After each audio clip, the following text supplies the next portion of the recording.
Audio Jungle.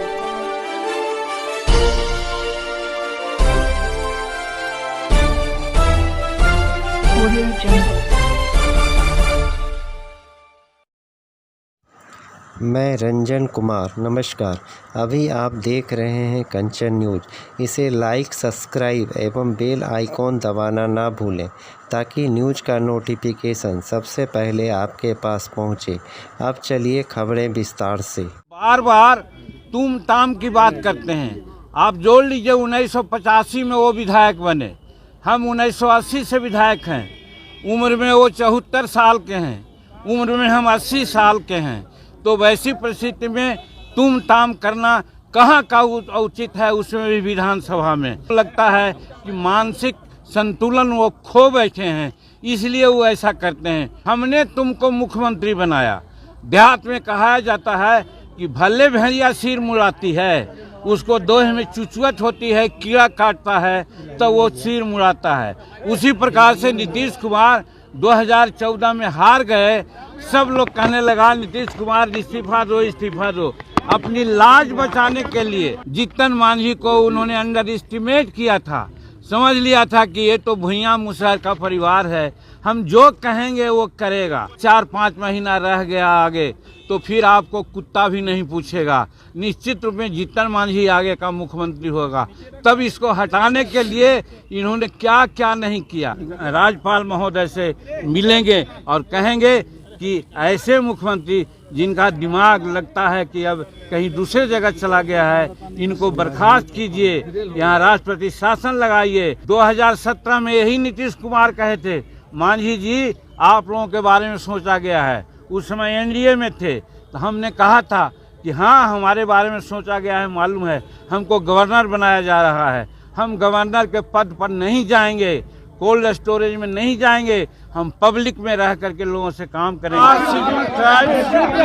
और अन्य पिछड़ा वर्ग के लोगों के लिए नामांकन में आरक्षण का विषय था।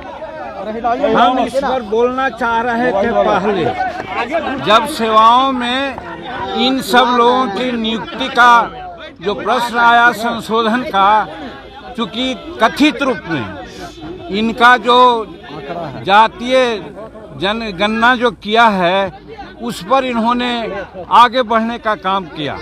हमने पहले ही कहा है कि ये जातीय आधारित गणना जो हुई है एक कागजी हुई है, धरातल पर कोई गया नहीं है।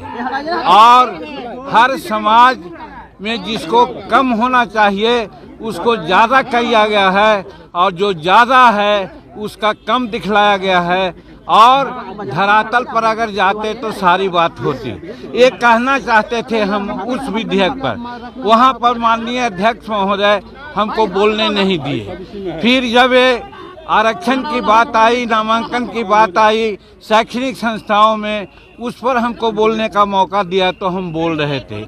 हमने ये कहा कि हम आरक्षण दे देते हैं, नामांकन का नियम बना देते हैं, लेकिन क्या हम किया है। बाबा भीमराव अंबेडकर में जब आरक्षण की बात दी थी तो हर 10 वर्ष पर समीक्षा की बात उन्होंने की थी। आज तक समीक्षा कोई नहीं किया है। यही बात हमने उठाया और हमने कहा कि गजेटेड ऑफिसर जो शेड्यूल कास्ट शेड्यूल ट्राइब्स हैं उनका रोस्टर 1971 से लागू है और उस समय से आज तक कम से कम 16% आरक्षण मिलना चाहिए था प्रमोशन में, लेकिन आज मात्र 3% आरक्षण है। 16% करने में बहुत समय लगेगा, ये हम कहना चाह रहे थे। इसी बीच में माननीय मुख्यमंत्री तमक करके उठ गए और उठ करके अनाप शनाप ऐसी बातें बोलने लगे। हमको तो आश्चर्य हुआ कि वही नीतीश कुमार हैं जो पहले थे आज से कुछ दिन पहले। आज लगता है कि वो दूसरे रूप में यहाँ परोसे गए, दूसरे रूप में आए। हमको लगता है कहीं न कहीं उनकी दिमाग में कोई कमजोरियाँ है, इसके चलते वो ऐसा बोल रहे हैं। और हम उनके बारे में कहना चाहते हैं, वो बार बार तुम ताम की बात करते हैं। आप जोड़ लीजिए 1985 में वो विधायक बने, हम 1980 से विधायक हैं। उम्र में वो 74 साल के हैं, उम्र में हम 80 साल के हैं।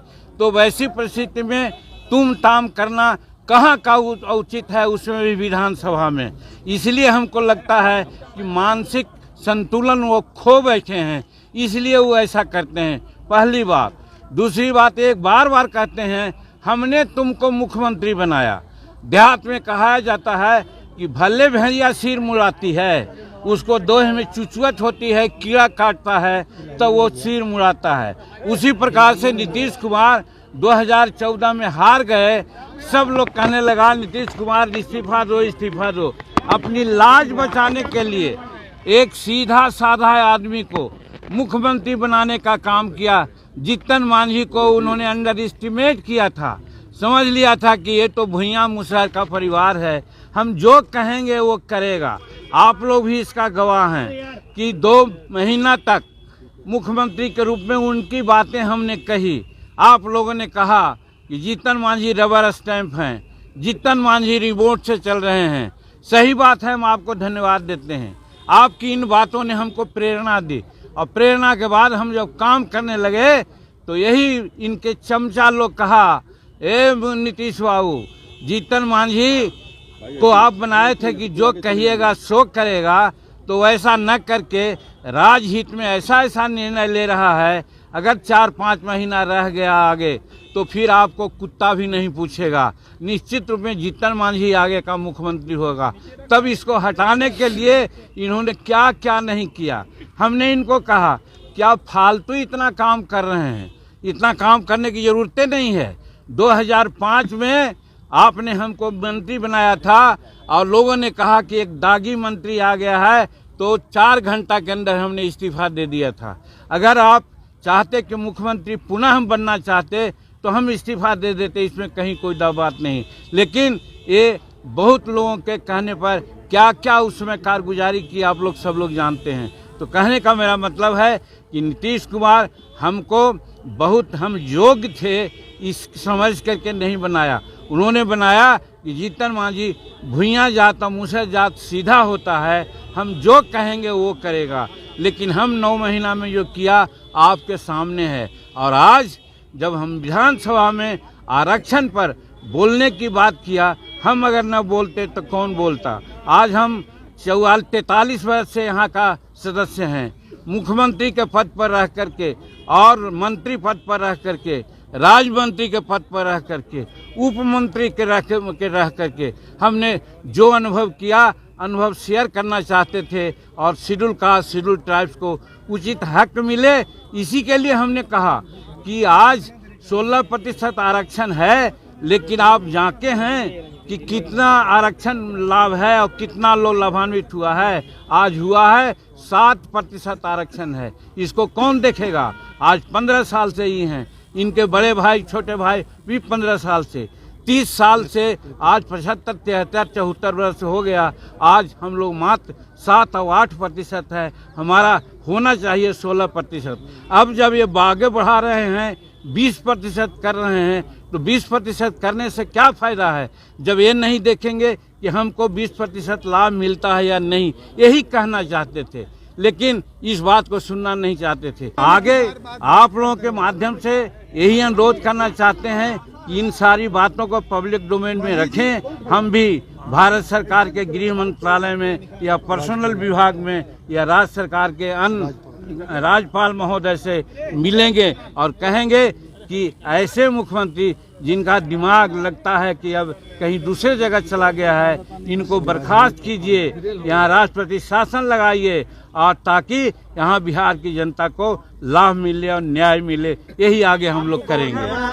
हाँ, एक बात और ये बार बार कहते हैं, 2017 में यही नीतीश कुमार कहे थे, मांझी जी आप लोगों के बारे में सोचा गया है। उस समय एनडीए में थे, तो हमने कहा था कि हाँ हमारे बारे में सोचा गया है, मालूम है, हमको गवर्नर बनाया जा रहा है। हम गवर्नर के पद पर नहीं जाएंगे, कोल्ड स्टोरेज में नहीं जाएंगे, हम पब्लिक में रह करके लोगों से काम करेंगे। और हम जब नहीं बने तो आज सत्यदेव नारायण आर्य वहाँ के राज्यपाल 2 जगह बनाए गए। और आज की बात जहाँ तक है, बात कहीं उठती है, हम कहते हैं कि हम विधायक रहें न रहें, मेंबर पार्लियामेंट रहें न रहें, जब तक हमारे नस में एक बूंद भी खून है, पब्लिक से डायरेक्ट कांटेक्ट करके पब्लिक का सेवा करना चाहेंगे। हम राज्यपाल स्वप्न में भी नहीं सोचा है, हम राज्यपाल नहीं बनना चाहते हैं। ये लोग हमको ख्याली पुलाव या सब जवाब दिखलाना चाहते थे, अपने तरफ कहते थे आ जाओ मेरी पार्टी में आ जाओ।